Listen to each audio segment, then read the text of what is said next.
Don't you love it when you just procrastinate? That's a joke. Anyway, part three, you guys. This took way too long than I intended it, but I am so thankful and blessed that this is finally working. Okay, part three. If you haven't listened, if you haven't heard to parts one and two of this panel series, then go check that out below, or it should be popping up like on the side. But if you have, then go ahead and watch this.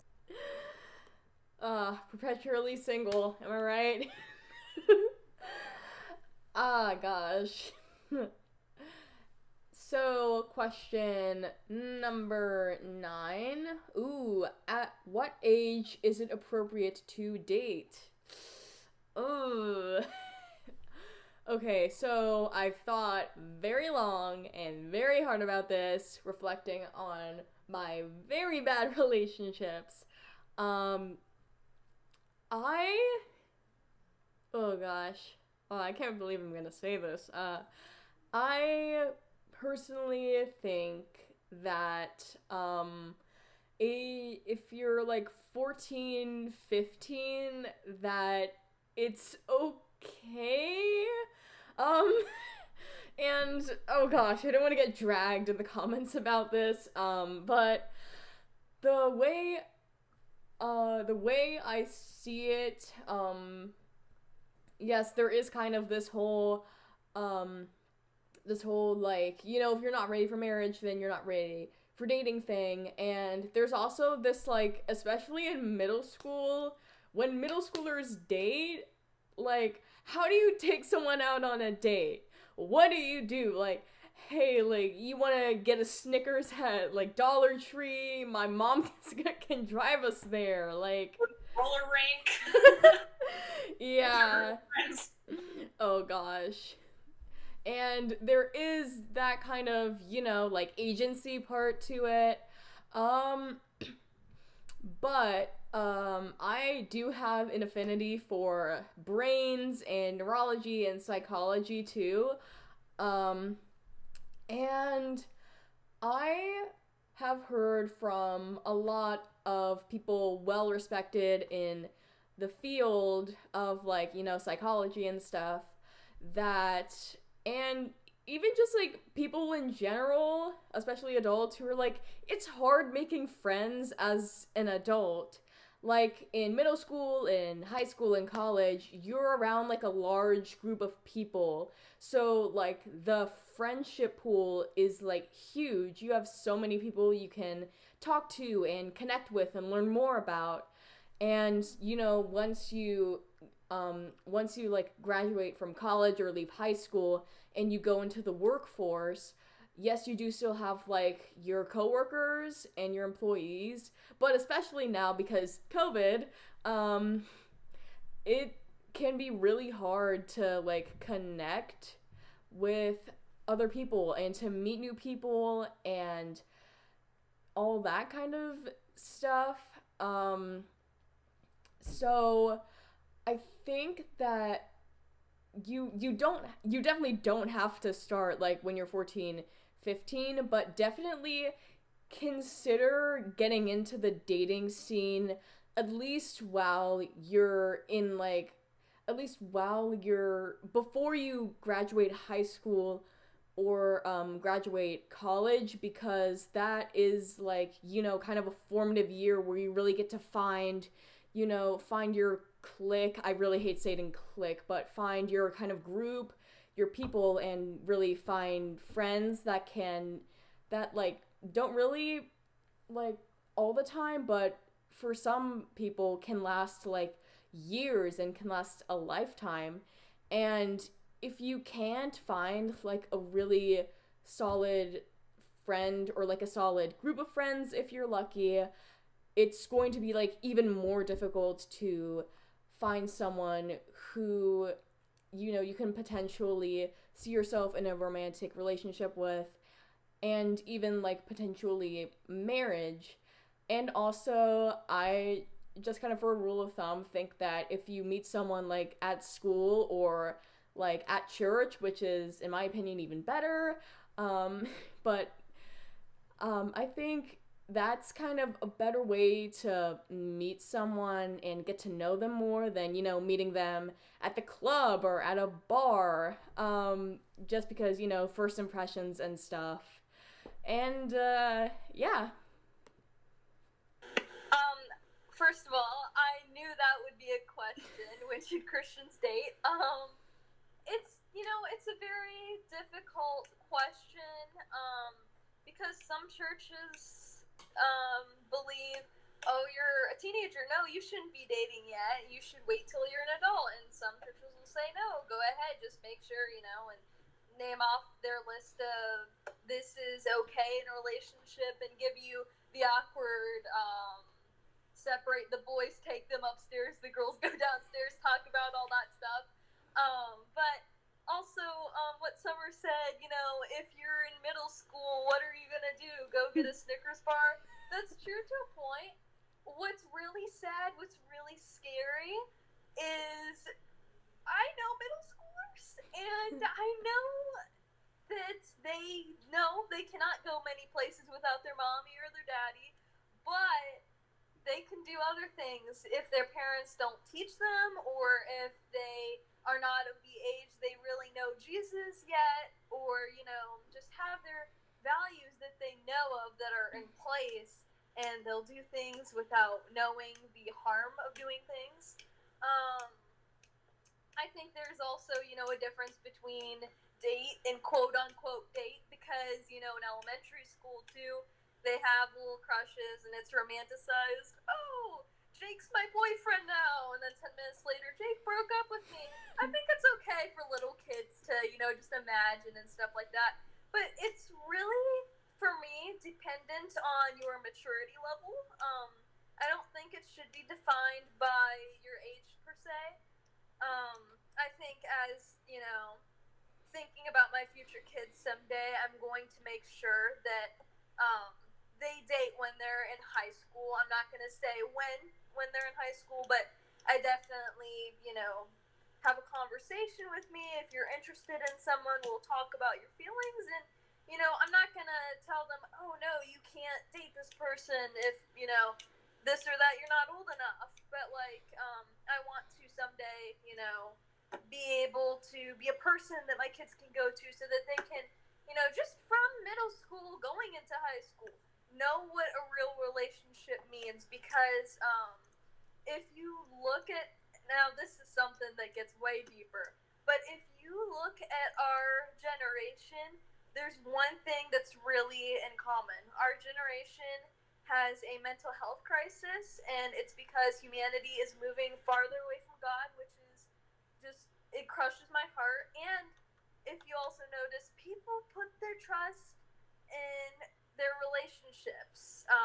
You see so many sad girls, so many sad people, because they put their worth in wanting a boyfriend, a girlfriend. People hurt them, and they don't put their hope and their worth in God, which is, very sad. But yeah, I definitely think you need to be mature enough to be in a relationship and be educated and know the reason why you're in a relationship is not to get validation from someone else.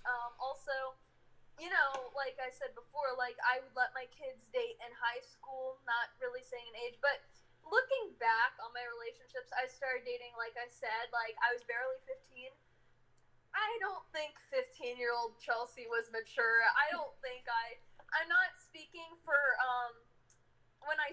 what I'm about to say, there is a really big difference between actual mental health issues and this, but I feel like everyone kind of went through a sad phase, at least.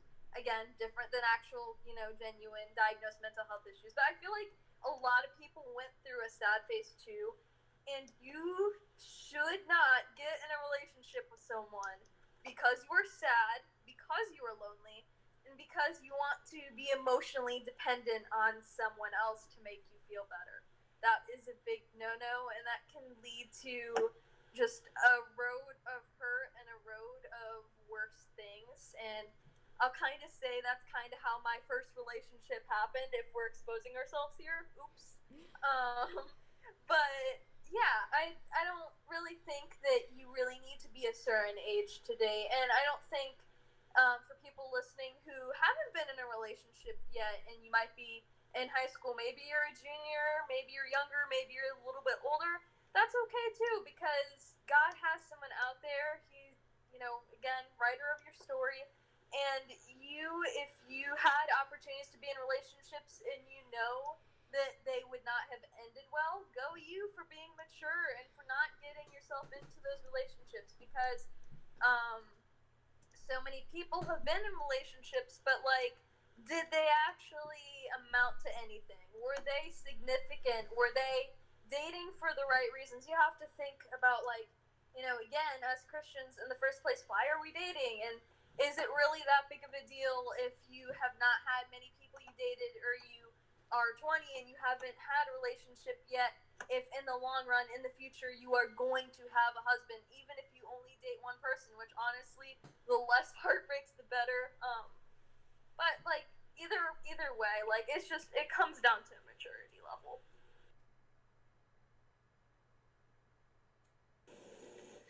I tend to lean more towards what Summer was saying, 14, 15, what Chelsea too was saying, kind of just high school age. This is me saying, like, my thinking through this is like, when will I let my kids, if my daughter's like, Mommy, can I have a girlfriend? I would say probably high school. I can understand the value of it in middle school, and I know a couple that's married and it's been married for 2 years now. They're 22, got married at 20, and had been dating since 6th grade. And their love story is beautiful, and they are a fantastic God-seeking couple, and I really admire them, and I really think that that's great, and I see the value in it. For my own kids, I probably won't let them date until they're in high school. If they're like, Mom, I really want to date this, I mean, I guess we could talk about it. I don't know. I don't have kids yet, but that's kind of my thinking. I didn't date in middle school. I wasn't allowed to, and I'm kind of glad for that. I feel like it would have just been kind of unnecessary, and I wasn't mature enough. Not to say I was mature enough even when I was 16 and I had a boyfriend. I don't even know if I'm mature enough now, to tell you the truth, and I don't know if I ever will be. We'll see. But I also really resonated with what you were saying, Summer, about how hard it can be to meet people post high school. Like, bubbles just aren't safe the same way. Like, if you're meeting someone at church, the bubble's probably safe, right? If you're meeting them at school, you've grown up with these people, you know them pretty well, the bubble's probably safe. But as you, like, get out there in the world, the bubble gets bigger and bigger, and you don't know who these people, you don't know their past, you don't know their story, you don't know their friends and family. Like, you have to start from the ground and you have to build up, and that's challenging. All this coming from someone who just moved to another country during COVID and is living on mission with a rule against dating, nationals with a rule against dating, teammates with a rule against dating, starting any new relationships while on mission, and with future plans to come back after I'm back in the US for like 3 months. So I'll have like 3-month windows once every like 3 years to possibly start a relationship, if that's what, if that's what's gonna happen. So the idea of that frightens me. It really does. But I do truly believe that if that's, maybe the Lord knows the desires of my heart, and if that's a door that He's gonna open, then that's a door that He's gonna open. And other than that, seek first the kingdom of God. That's my seek first the kingdom of God, and all other things will come. So I totally resonated with that, and I don't know if that's a reason to say maybe like I should date, or anyone should start dating in high school, because I guess the amount of people that I know who have had relationships in high school that made it, is pretty slim. But I do know some people, so I do think that's valuable too. Kind of rabbit trail on something, but that's what I think. You're good. I think I like dug the rabbit trail, the rabbit hole, honestly, so you're good. And yeah, you're totally right, Summer. I mean, I'll be 25 in about a month, and I'm in my senior year of college. I was 7th, I was a transfer. And, it's just been like last semester that I really I guess last year is where I found, my community with my campus ministry. And that's been an absolute literal godsend, and I've met so many amazing guys and girls And, you know, I'm very blessed in that, you know, I've had such close, you know, relationships develop in such a short period of time. And I know that, you know, it's based on, you know, God. And I don't know. It's definitely more difficult though when you're past high school or whatever. And if I, you know, I probably would have. I had, I guess, the opportunity to date. My parents just, you know, they didn't really like. They didn't let me date in middle school. They'd be like, no. But like once I got into like high school, I had crushes on people, but they really like weren't like strong because I felt like most, like 90% of the boys in my high school were just morons. I'm sorry, they just were. I could give thousands of examples, but we don't have the time for that. But I just like didn't really like anybody that strongly. And you know, when I was, you know, I've dealt with them since childhood, but like I'm autistic and I have anxiety and depression, and I was diagnosed with the anxiety and depression when I was about 7 or 8. So this has been something I've been dealing with my whole life. And when I was in high school, I went through some very dark periods. And I just, you know, I was also having significant medical issues that really like kept me out of, you know, this place of desire. And I think that that's honestly a really good thing because I probably would not have made smart decisions in high school if I didn't have all those things, like, I guess, like, against me. I really think that it's a good thing. Like, because like I said, you know, I'm a very stubborn person. I'm quite stubborn, but at the same time, like, I'm also a bit naive in some ways. So I totally could have, you know, made really, you know, lasting decisions that wouldn't have been good for my spiritual health in the long run. So I'm grateful for that. I feel like it's a blessing, you know, in disguise in that way. But I don't think that there's anything really wrong. There's like a difference between like what we define as dating as adults and what's defined as dating for like high schoolers. Those can be a little bit different. But you know, I feel like right now in the world, kids are just having to grow up way too fast. And so that line gets so blurred that we don't even really know, like, you know, we put the label that we have on dating, like, you know, one-on-one dates, spending significant time alone, like things like that. And, you know, high schoolers are being allowed to do that. And that's not always good.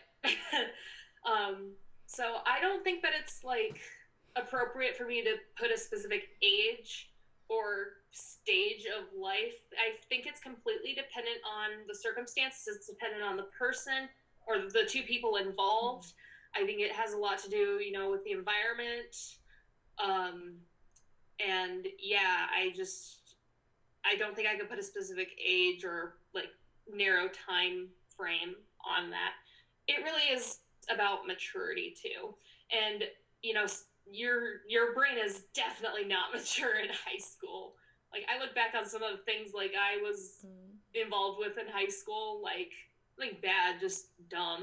And I'm like, who let me do that? Like, who let me wear that? Who let me say that? Like, so I think that you just have to like, it depends on the person. It depends on the maturity. It depends on the reasons, I think, too, for dating. So that's kind of all I have to say. Oh gosh, I totally get that. And like it's difficult dating as a Christian, but like add autism to that and it's just like a whole new ball game. Like and there's always the like I think for me also I was, you know, since moving, you know, to where I am now, I was pretty badly bullied in my schooling, and I was, you know, lots of comments were made about me being the weird person, being like, they're like, why is she crying about that? I'm like, well, because you hurt my feelings. And comments about how I look. A lot of them were about my weight, and I think that really drove my self-esteem down to that point where I'm like, well, nobody would love me anyway, which I know is not true, but it messes with you in high school. And being autistic, just I feel things so strongly and so deeply that I let them, in the past I would let them become part of my identity. When you let your feelings become your identity, you're going to run into major trouble there. So don't do that. Yeah, definitely. And of course, there's always running the risk of potentially oversharing or even debating with whether to share or not to share your diagnosis. And even though I usually veer on the side of just, I'm autistic and just getting that out there because, if I'm dating someone and they don't know, but then they find out, later on and they don't like me because of that, then it's well, I'm just gonna say it to start out because, if you don't like me because of that, then great! I don't like you either! Band-Aid. Yeah, it's just, a whole crazy ball of wax that just takes a lot of guesswork because there's not a lot of stuff about this, And, yeah, it's all just, it's crazy. It's so crazy. Second to last question, number 10. Is it important to know the family of the person you're dating? And I think we already kind of touched on this a little bit earlier, so most of this is just going to be me reiterating. Yes, of course it is important, because these are going to be your in-laws, bro! You obviously, when you're marrying your spouse, you're not marrying the entire family, but in a way you're marrying the entire family. And definitely, if God wants you to marry someone and they have crazy family members, then obviously that's different because it's God, and God is the writer of your story, and you can't just be but his mom is a Karen and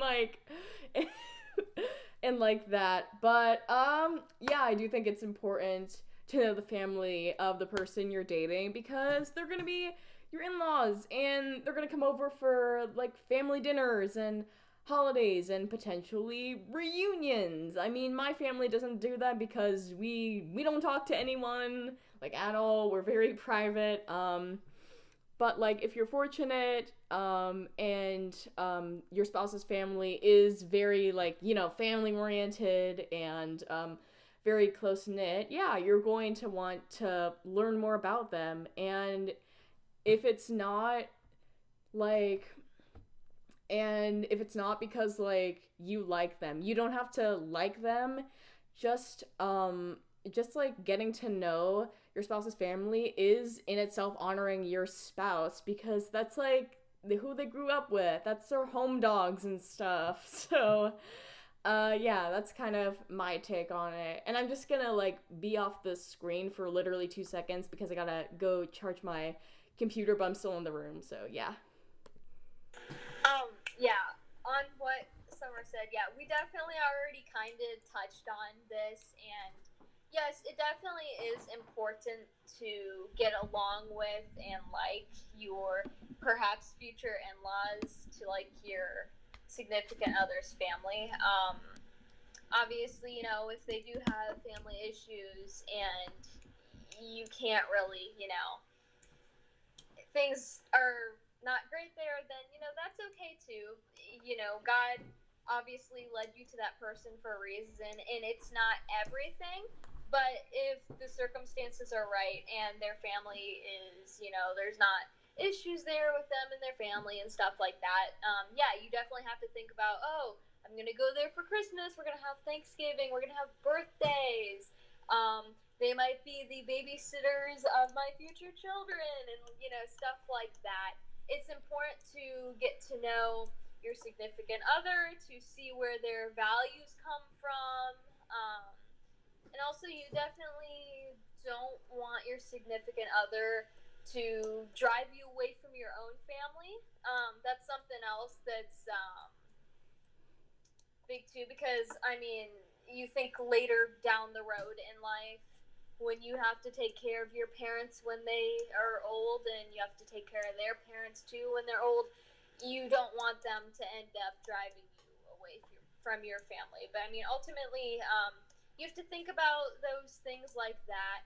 But so yes, it is really important that you get to know them just as much, to respect your significant other, and to just, build upon your family. But yes. Yeah, that was great. I feel like we've covered this a lot, so I'm going to try to keep it really short. Two things. First of all, yes, it's obviously important. I've seen it wreck relationships, like not having good relationships with the mom especially. I've seen it, totally destroy relationships. I think it's super valuable. Pay attention to the way he treats his mom. I'm sure you've heard that before. My mom has always drilled that into my brain. Like, if he talks to his mother disrespectfully, he's going to do the same to you. So there's a bit of wisdom from my mother. And the second thing is family sin patterns. They're very real and very apparent in relationships, and there are some things that are just generational that really can be passed down. Addictions, infidelity, all kinds of adultery, just there are family generational sin patterns. So I would definitely, in your own family as well, but as well as the family of your significant other, I would definitely do some research before considering a serious relationship, just to see and to be able to pray against those things so that they don't manifest in your relationship. What can you do and how can you be mindful to avoid that in your own relationship? But just there's a book I read called Soul Care, and they call it the family secret keeper. Every family has one that just knows the family history. But to find that person and to sit down and have a good conversation about, dig deep and ask those questions that might be uncomfortable, that might not be talked about in your family, but I think that's very important and something I definitely value looking into, and hopefully that helps someone. Yeah. Again, I don't really have anything to fall back on, but I think it's definitely, important to get along with the in-laws, because like Summer said, it's not necessarily that you're marrying the family, but you kind of are. So you really have to be mindful of that. And I really, really appreciate what Samantha said about,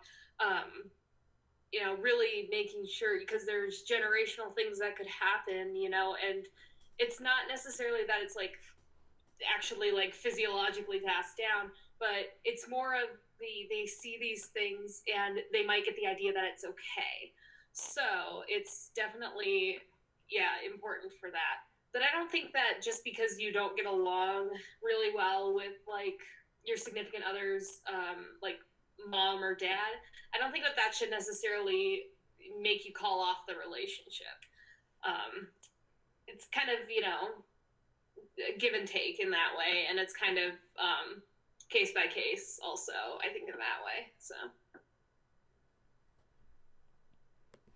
all right, last question, number 11. Should you date someone who has a different faith than you? Oof. Well, yes, we did kind of cover this a little bit. So again, reiterating again, no, you should not. No. Oh gosh. Gosh, I'm gonna get dragged in the comments for how passionate I am about this. But no, you shouldn't date someone of a different faith than you. And gosh, people say that atheists, they don't have faith, but I mean, they do have faith, and their faith is just not God, because, and definitely going back to what Chelsea said earlier about being unequally yoked and how that can be very damaging to relationships. And again, people are not projects. You can't fix someone. You can't date someone and be like, I can change them. I can make them a better person if I just dated them. And no, you're not, sweetie. You're not God. You can't fix someone. Only God can fix someone. You can influence someone, your character can rub off on someone, but only God can truly change them. And if you want to be friends, again, like, great, that's fine. Don't go French kissing and thinking that you're gonna get them to heaven or something like that. Like, just don't. No, just don't. So yeah. Okay. So I feel like, yeah, there's only so much that we can continue to say on this. Back to the unequally yoked, I will quote the whole verse for those listening. 2 Corinthians 6:14 through 18 begins with Paul's command to the Corinthians not to be unequally yoked with unbelievers. Light and darkness cannot be in fellowship. Christ and Satan cannot work together. Christians are God's temples on earth since his spirit lives in them.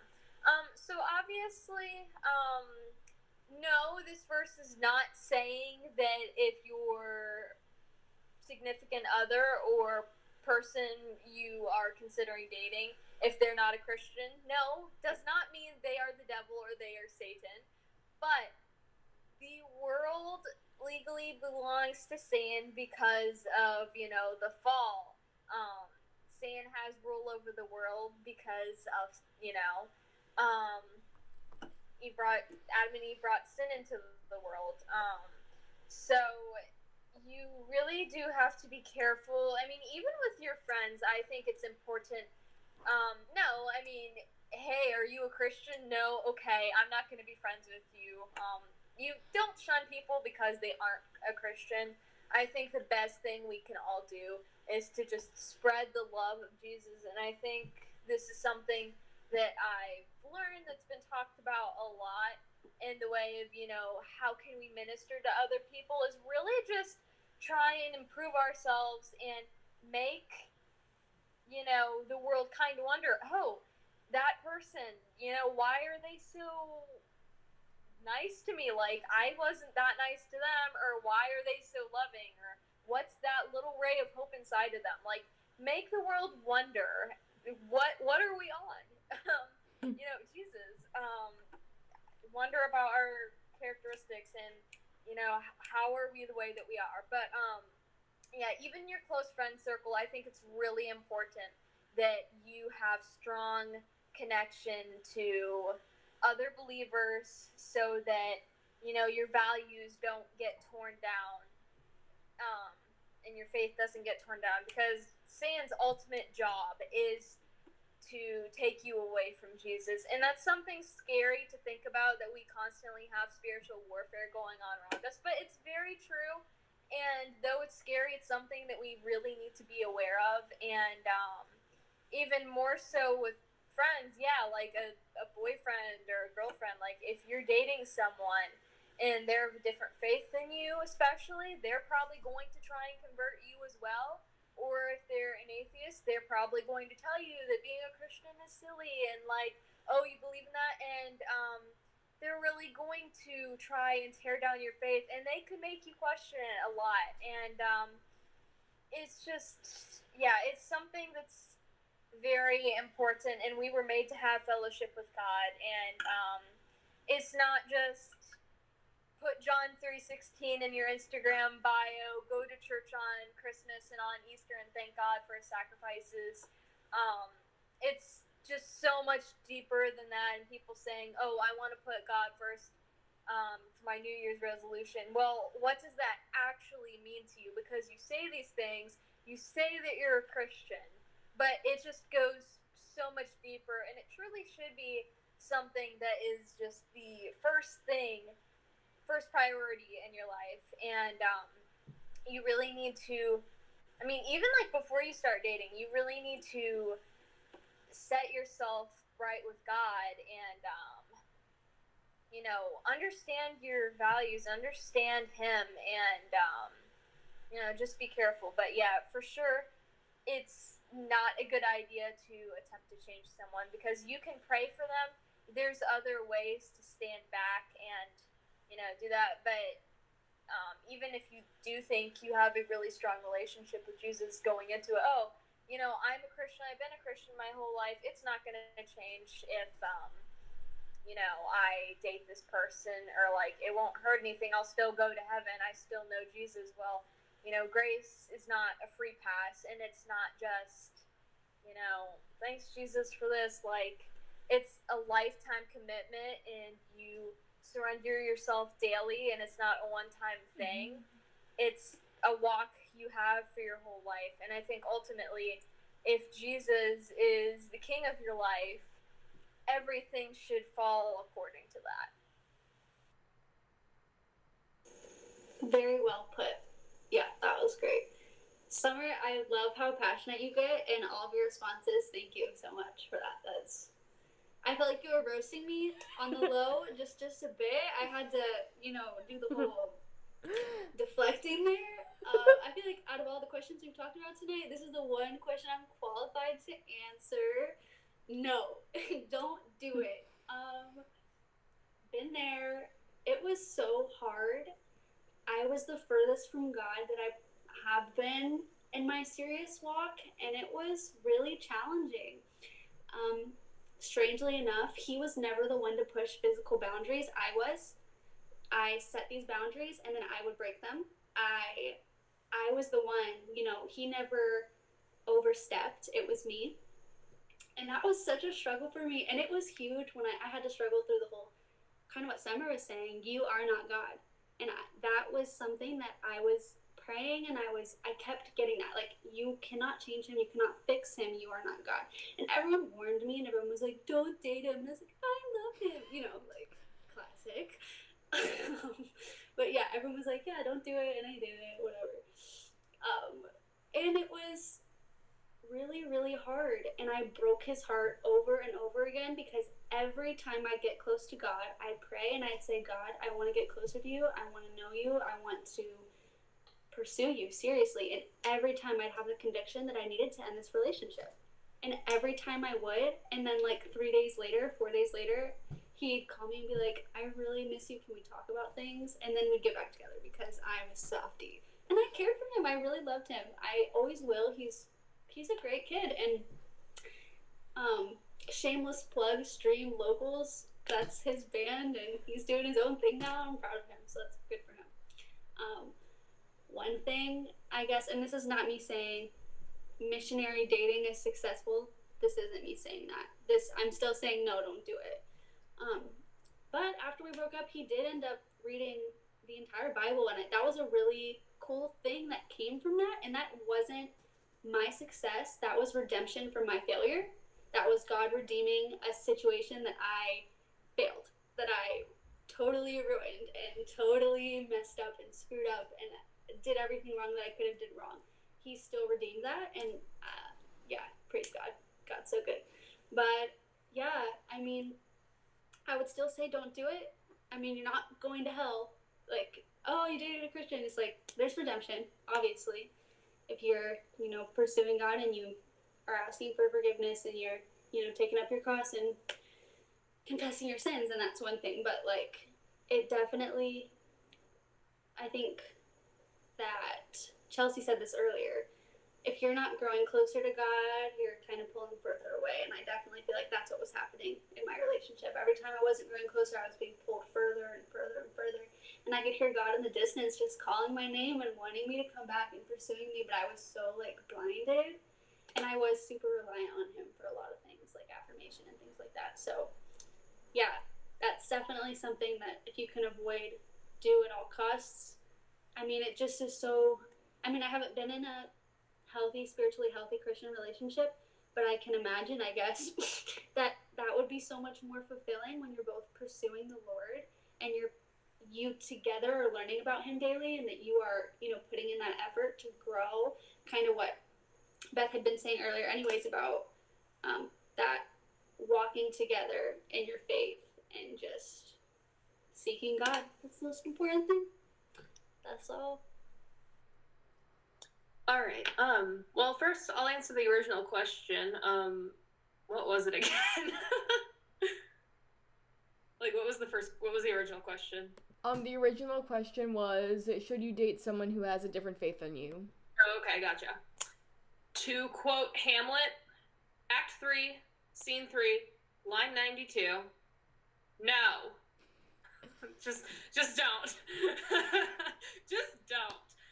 But in all seriousness, Summer said it earlier, people are not projects. You are not God. You cannot change the heart of another person. Only God can do that. Light and dark, don't mix. And that's, as far as, light and heart and light and like dark in your heart, you have the light within you. You are a child of the light if you have God. And, with the light, the darkness can't overcome it. So it just doesn't work that way. And yeah, I think that's the biggest thing is that if you try and see it as an opportunity to, I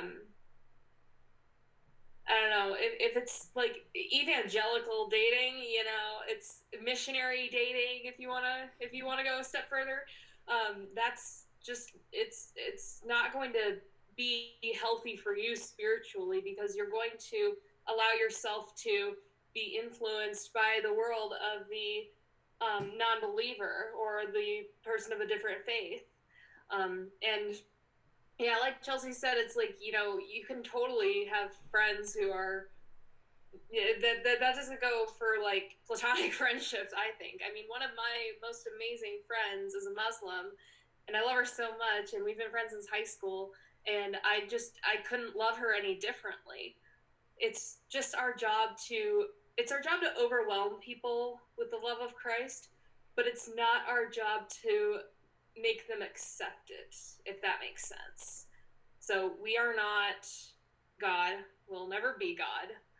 And we are not, if you want a project to do, go to IKEA. Go build that yourself. I'm just saying. All right, those are all the questions we have. So I'm gonna thank you guys so much for watching again. In case you want to, be sure to hit that red subscribe button below. Also, be sure to check out my latest episode of So called I Wish It Were Me, featuring Denise Schick. And if you want to support my podcast, you can check out the link in the description below. And thank you guys so much for watching. Bye!